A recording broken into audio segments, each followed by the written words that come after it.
Hey guys, welcome back.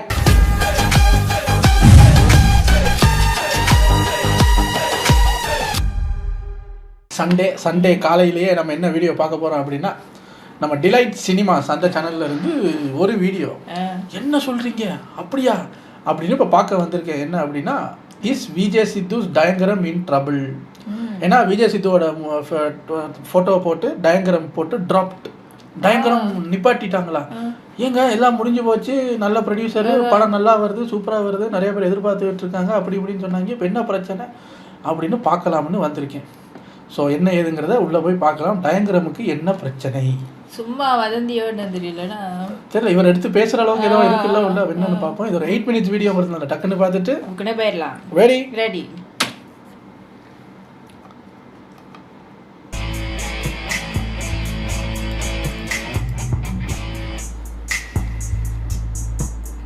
வணக்கம் and welcome to delight cinemas. இந்த வீடியோவில் நம்ம பார்க்க போகிற இஷ்யூ எந்த ப்ராஜெக்டை பற்றி அப்படின்னு பார்த்தீங்கன்னா விஜய் சித்து உங்கள் எல்லாருக்குமே தெரியும். ஸோ அவர் இயக்கி ஹீரோவாக நடிச்சிட்டு இருக்கிற முதல் படமான டயங்கரம். ஸோ இந்த ப்ராஜெக்டை பற்றி ரீசெண்டாக நிறைய நியூஸ் அப்படிங்கிறது வந்துட்டு இருக்கு. இந்த படமே வந்து ட்ராப் ஆக போகுது அப்படின்லாம் வந்து சொல்லிட்டு இருக்காங்க. ஸோ சமீபத்தில் பார்த்தீங்கன்னா இந்த படத்தோடைய ஷூட்டிங் ஸ்பாட்டில் ஒரு சம்பவம் நடந்திருக்கு. அதில் விஜய் சித்து ரொம்ப அப்செட்டாக இருக்காரு அப்படின்னு தான் சொல்லப்படுது. அப்படி என்ன சம்பவம் நடந்தது அப்படின்னு பார்க்கும்போது ஈவினிங் 6 மணிலேருந்து மறுநாள் 6 மணி வரைக்கும் விஜய் சித்து வந்து டைம் கேட்டிருக்காரு, கால் ஷீட் கேட்டிருக்காரு. இந்த ஒரு பர்டிகுலர் சீன் எடுக்கிறதுக்கு எனக்கு இவ்வளோ நேரம் ஆகும் அப்படின்னு. பட் ப்ரொடக்ஷன் மேனேஜர் வந்து பார்த்தீங்கன்னா இது 6 PM to 6 AM வந்து டபுள் கால் ஷீட் ஆகிடும். ஸோ அது வந்து பேர் பண்ண முடியாது, சிங்கிள் கால் ஷீட்லேயே முடிங்க அப்படிங்கிற மாதிரி சொல்லியிருக்காரு போல. Single call sheet double call ஷீட்னா என்ன ப்ரோ அப்படின்னு கேட்டிங்கன்னா சிங்கிள் கால் ஷீட் அப்படிங்கிறது 8 hours. இது யாருக்கு பொருந்தும் அப்படின்னா ஹீரோ ஹீரோயின்ஸ்க்குலாம் பொருந்தாது. ஏன்னா அவங்கலாம் வந்து ஒரு படத்துக்கு இவ்வளோ சம்பளம் அப்படின்னு பேக்கேஜாக வாங்கிடுவாங்க. பேக்கேஜை தாண்டி டே பேசிஸில் சேலரி வாங்கக்கூடிய ஆட்கள், டெக்னீஷியன்ஸ், ஒர்க்கர்ஸ் இவங்க எல்லாருக்குமே வந்து இது அப்ளிகபிள் ஆகும். ஸோ ஒரு நாளைக்கு ஒரு கால் ஷீட் அப்படிங்கிறது 8 hours ஆஃப் ஷூட்டிங். அந்த 8 hours தாண்டி போகுது, 10 hours ஆகுது, எக்ஸ்ட்ரா 2 hours அப்படின்னாலுமே அது வந்து டபுள் கால் ஷீட், டபுள் பேமெண்ட் தான். ஸோ அந்த வகையில் அன்னைக்கு விஜய் சித்து வந்து 6 PM to 6 AM வந்து கேட்டிருக்காரு. பட் ஆனால் வந்து இல்லை முடியாதுன்னு சொன்னதுக்கப்புறமா ரொம்ப ரிக்வஸ்ட் பண்ணி அதுக்கப்புறம் ஷூட்டிங் நடந்திருக்கு. பட் அந்த ஒரு கால் ஷீட் 8 hours முடிஞ்ச டைமில் வந்து பார்த்தீங்கன்னா ப்ரொடக்ஷன் மேனேஜர் வந்து இல்லை டபுள் கால் ஷீட்லாம் கொடுக்க முடியாது, ஷூட்டிங்கை ஸ்டாப் பண்ணுங்கன்னு சொல்லி அவரே வந்து ஸ்டாப் பண்ணிட்டாரு. ஜென்ரேட்டரை போய் ஆஃப் பண்ணிட்டாரு அப்படிங்கிற மாதிரி நியூஸ் ஒன்று இப்போ ரீசெண்டாக ஸ்ப்ரெட் ஆகிட்டு இருக்கு. இந்த நியூஸ் வந்து கொஞ்ச நாள் ஆகுது. பட் இப்போ வரைக்குமே விஜய் சித்துவோ இல்லை அவங்க சைட்ல இருந்தோ இப்படிலாம் ஒன்று நடக்கல அப்படிங்கிற மாதிரிலாம் அவங்க எதுவுமே டிஃபெண்ட் பண்ணல, எதுவுமே சொல்லலை. அண்ட் இந்த படத்துக்கான ஷூட்டிங்கை பொறுத்த வரைக்குமே பார்க்கும்போது ரொம்ப ஒரு ஃபுல் ஃபிளெஜ்டாலாம் வந்து நடக்கல, ரொம்ப பிரேக் விட்டு தான் எடுத்திருக்காங்க. அப்படிதான் வந்து ஃபண்ட் ரிலீஸ் பண்ணியிருக்காங்க அப்படின்னுமே வந்து சொல்லப்படுது. இத்தனைக்கும் இந்த படத்தை ப்ரொடியூஸ் பண்ணியிருக்கிறது வேல்ஸ். ஸோ இந்த மாதிரி ஒரு சில இஷ்யூஸ் இந்த படத்தில் வந்து இருக்கு. அதில் குறிப்பாக அன்னைக்கு நடந்த அந்த சம்பவத்தில் வந்து ஜென்ரேட்டரை போய் ஆஃப் பண்ணி ஷூட்டிங் நிறுத்தியிருக்காங்க அப்படிங்கிறது உண்மையாக இருந்தது அப்படின்னா கண்டிப்பாக அது ரொம்பவே தப்பானது. ஏன்னா இப்போ இதே வேல்ஸ் தயாரிப்பில் தனுஷோடைய கர படத்துக்கோ இல்லை மூக்குத்தி அம்மன் 2க்கோ ஒரு ப்ரொடக்ஷன் மேனேஜரால் போயிட்டு ஜென்ரேட்டர் ஆஃப் பண்ணி ஷூட்டிங்கை நிறுத்த முடியுமா? ஆனால் இந்த மாதிரி நியூ கம்மர்ஸாக இருக்கட்டும், டெபியூ ஃபிலிம் மேக்கர்ஸ், டெபியூ டீமுக்கு வந்து இந்த மாதிரி ஒரு பிரச்சனை இல்லை, பல பிரச்சனைகளை வந்து அவங்க சந்திச்சுக்கிட்டு தான் இருக்காங்க. அது நடந்துகிட்டே தான் இருக்கு. அப்படிதான் ஒரு சம்பவம் இந்த படத்துலையுமே நடந்திருக்கிறதா சொல்லப்படுது. ஸோ இந்த ஷூட்டிங் ஸ்பாட்ல நடந்த இந்த இன்சிடென்ட்டுக்கு வந்து நம்ம டேரக்டா ப்ரொடியூசரை வந்து பிளேம் பண்ண முடியாது. ஏன்னா அவருக்கும் இதுக்கும் எந்த சம்பந்தமும் கிடையாது. ஒரு படத்தோடைய ப்ரொடியூசர்னா எந்நேரமும் அவங்க ஷூட்டிங் ஸ்பாட்லேயே சுத்திட்டு இருக்க மாட்டாங்க. அதுக்கு தான் ப்ரொடக்ஷன் டீம், ப்ரொடக்ஷன் மேனேஜர் அவங்க எல்லாம் வந்து பாத்துக்கிறது இருப்பாங்க. ஸோ அதுக்கப்புறம் தான் இந்த நியூஸ் வந்து ஐஸ்வரி கணேஷ் கிட்ட வந்து போயிருக்கோம் அப்படிங்கிற மாதிரி சொல்றாங்க. பட் அதுக்கப்புறம் அவர் என்ன ஸ்டெப் எடுத்திருக்காரு, என்ன பண்ணிருக்காருன்னு தெரியல.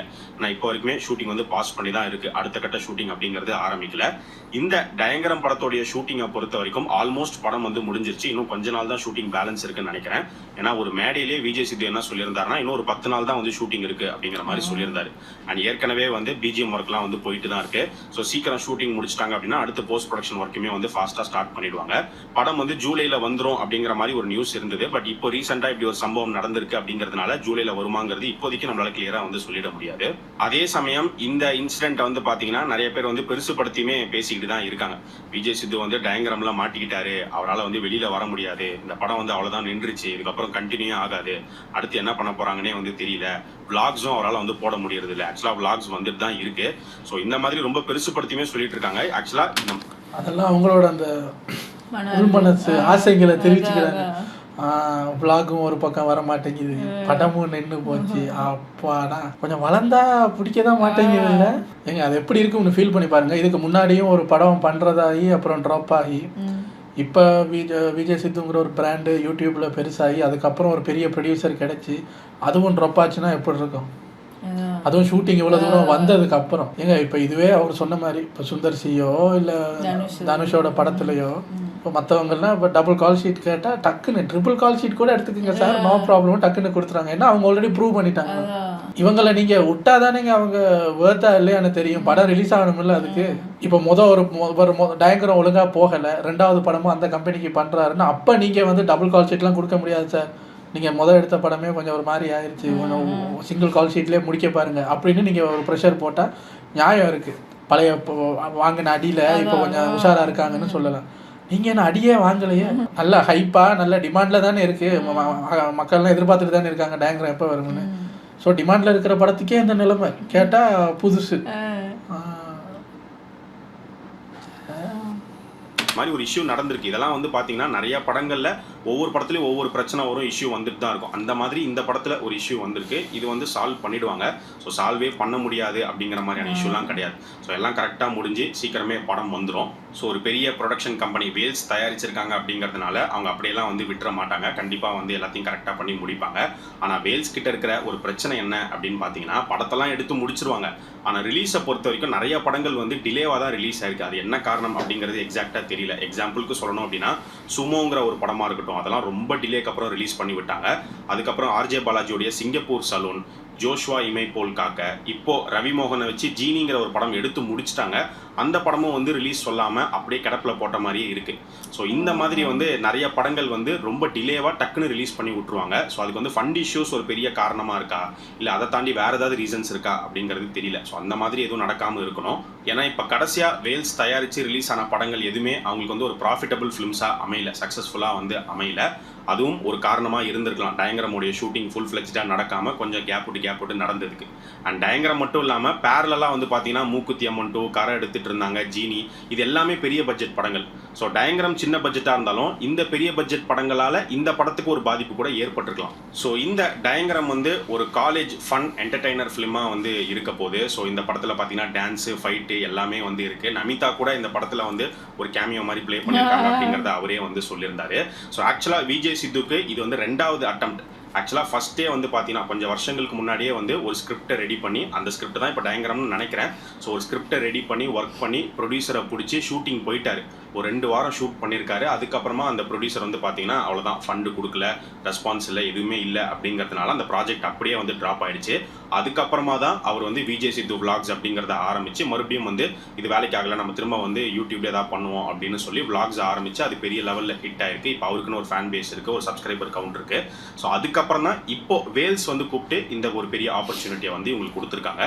ஸோ இந்த டயங்கரம் விஜய் சித்துக்கு ஒரு நல்ல டெபியூ ஃபிலிமாக வந்து அமையட்டும். ஸோ இந்த மாதிரி யூடியூப்லேருந்து சோஷியல் மீடியாவிலேருந்து சினிமாக்குள்ளே போய் ஜெயிக்கும் போது கண்டிப்பாக நாமளே ஜெயிக்கிற ஒரு ஃபீல் வந்து கொடுக்கும். ஆனால் அதுக்கு நடுவில் பார்த்தீங்கன்னா பல தடங்கள், பல பிரச்சனைகளை தாண்டி தான் போகிற மாதிரி இருக்குது. நிறைய பேர் ஸ்டக்கும் ஆகிட்டு இருக்காங்க. இப்போ விஜய் சித்துக்கு இப்படி ஒரு பிரச்சனை வந்திருக்கு, இது சால்வ் ஆகிடும்.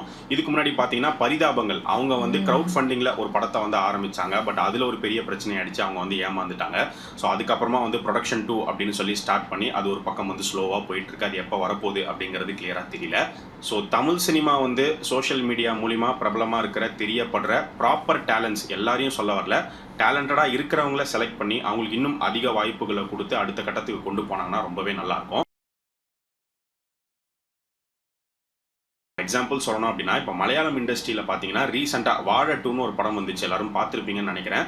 ஸோ அந்த படம் வந்து பாக்ஸ் ஆஃபீஸில் 200 கோடி வந்து கிராஸ் பண்ணியிருக்கு. அந்த படத்தோடைய ஹீரோ, அந்த கேங்கே வந்து பார்த்தீங்கன்னா சோஷியல் மீடியா ஃபேம் தான். அவங்க பார்ட் 1லையுமே வந்து அப்பீராக இருப்பாங்க. ஸோ அவங்கள வச்சே ஒரு படம் எடுத்து 200 கோடி மேலே வந்து பாக்ஸ் ஆஃபீஸே கொடுத்துருக்காங்க. ஆவேஷமில் வரக்கூடிய அந்த 3 பசங்களுமே பார்த்தீங்கன்னா சோஷியல் மீடியா ஃபேம் தான். இப்போ அவங்களுக்கு ஒரு 3 முக்கியமான கேரக்டர்ஸை கொடுத்து ஆக்சுவலாக இவங்க அதை கொடுக்குறாங்க அப்படிங்கிறத தாண்டி ப்ராப்பரான டேலண்ட்ஸை சூஸ் பண்ணுறாங்க. அவங்க நடிக்கிறவங்களும் நல்லாவே நடிக்கிறாங்க. அவங்களுக்கு வந்து நடிக்க தெரில அப்படின்லாம் சொல்ல முடியல, நல்லாவே நடிக்கிறாங்க. அதுக்கேற்ற மாதிரி இவங்க வேலையும் வாங்கியிருக்காங்க அப்படின்னு தான் சொல்லணும். இங்கே நம்ம ஊரில் சோஷியல் மீடியா ஃபேமை சினிமா எப்படி யூஸ் பண்ணிக்குது அப்படின்னு பார்க்கும்போது டேலண்ட் அப்படிங்கிறத தாண்டி பெரும்பாலும் வந்து அங்கே பாருங்க, அந்த யங்ஸ்டர்ஸ் நல்லா பண்ணுறவங்களை செலக்ட் பண்ணி 200 கோடி ஆவேசமெல்லாம் எப்படி ஹிட் ஆச்சு, அப்படி போயிட்டுருக்காங்க. இங்கே நம்ம தமிழ் சினிமாவில் சோஷியல் மீடியா ஃபேமில் இருந்து நிறைய பேருக்கு சான்ஸ் கொடுக்குறீங்க. யாருக்கு கொடுக்குறீங்க? அதான் கிரிஞ்சி வாட்டர் மெலானு இப்படி கிபுக்கு ஆடுறவங்க, நம்ம ஜிபி முத்து, இந்த மாதிரி கிரிஞ்சி மெட்டீரியலாக கூப்பிட்டு கொடுத்துக்கிட்டு சோஷியல் மீடியாவெல்லாம் வேஸ்ட்டுங்க. எவன் வந்தாலும் உருப்படியாக பண்ண மாட்டேங்கிறான்னா யாரையுமே நீங்கள் உருப்படியாக கூப்பிட மாட்டேங்கிறீங்க. அப்படியே கூப்பிட்டாலும் நல்ல ரோல் எதுவும் கொடுக்க மாட்டேங்கிறீங்க. நீங்களே ஒழுங்காக எழுத மாட்டேங்கிறீங்க. அங்கே அவங்கள பாருங்க சார்.